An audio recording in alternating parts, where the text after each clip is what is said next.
Okay, so here's what happened. We had a crazy day on Thursday. My daughter and I were scheduled to go to a conference. We were going to go to the Secret Keepers by Donna Gresh and the Purple Party. It was quite the big deal for the local 10-year-olds. And we were excited to go to the conference. And so I had a lot of things to accomplish before that. And my day just didn't start out right. It started in the morning with a little friendly bickering at my house, and kind of went downhill from there. And I got to work, and I was wearing jeans and a t-shirt, and thankfully it was a casual day.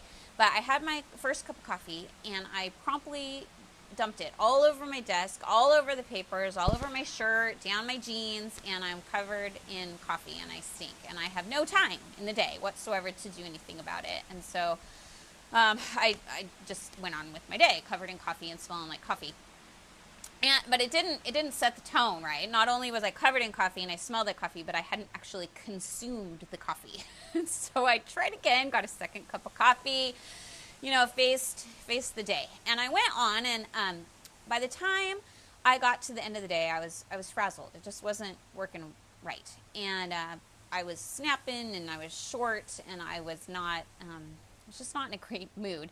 And so I was sitting at a stoplight, and the guy next to me started screaming at me and cussing, and I rolled down my window, and I called him a jerk, and I was just not behaving properly.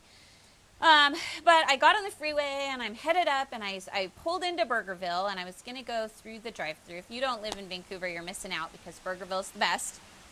But I pulled into the driveway, and I got myself cheeseburger. I got a meal for my child and for her friend, and I got myself a free pumpkin milkshake for my coupon book. And I paid, and then I left. And it was about a mile down the road when I realized, I didn't get my food.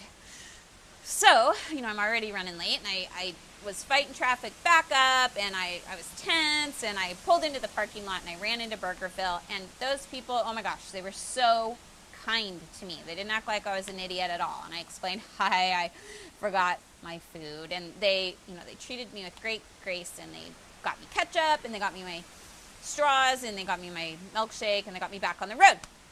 And I grabbed my kid, and we're headed to the conference, and we got in there, and we were a half hour late to the conference, but they were singing and dancing, and my kid was thrilled to be there, and I just felt this sigh of relief, like, we made it, and even though I was tense all day and stressed and not very nice, and we made it.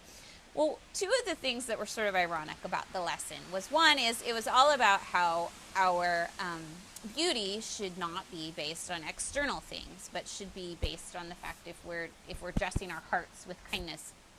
And I started feeling kind of guilty because I'd showed up to my kid with my child at the Purple Conference. I still smell like coffee, and I still have a large stain. Never took care of it, and I'm like, oh gosh, I'm that mom. I'm going to totally be an embarrassment for her. But this is good to hear that beauty's not on the outside. She shouldn't be judging her mom, and she wasn't. And then I was listening to the woman, and she's talking about how we're princesses, but that doesn't mean we treat people poorly, because a princess's true job is to take care of the people of the king. And she started talking about mean girls.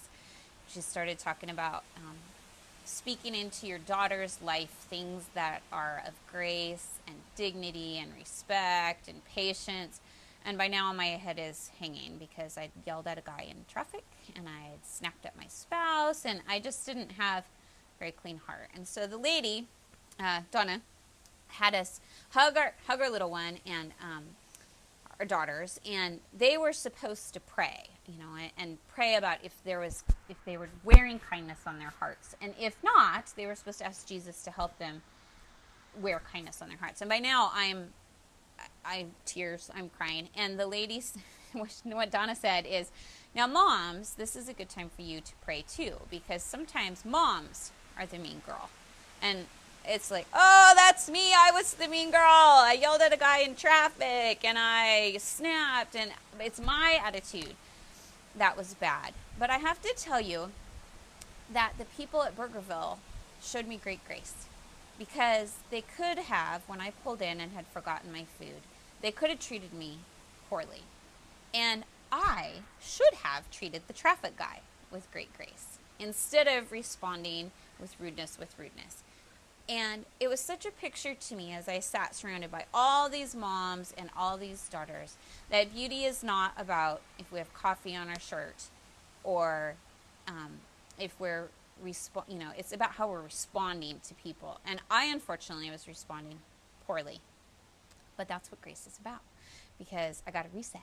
And my daughter was able to hear me say, oh, me, I'm the mean girl. And I have a message for all of you today. You can have a reset. And you just have to ask.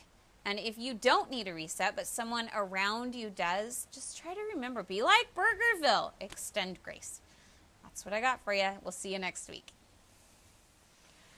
So now it's time to draw the winner for the copy of Mark Batterson's Chase the Lion. And I had a whole 5 entries. So next time I run a contest, more people are going to have to comment because there's more of you watching and clearly your odds to winning are very high. Now, to make sure that I'm not cheating and just drawing somebody I know, I got a new app and I entered your names all in the hat. And here we go. Who's going to win? Sue! It's my mom! But aren't you glad I didn't cheat?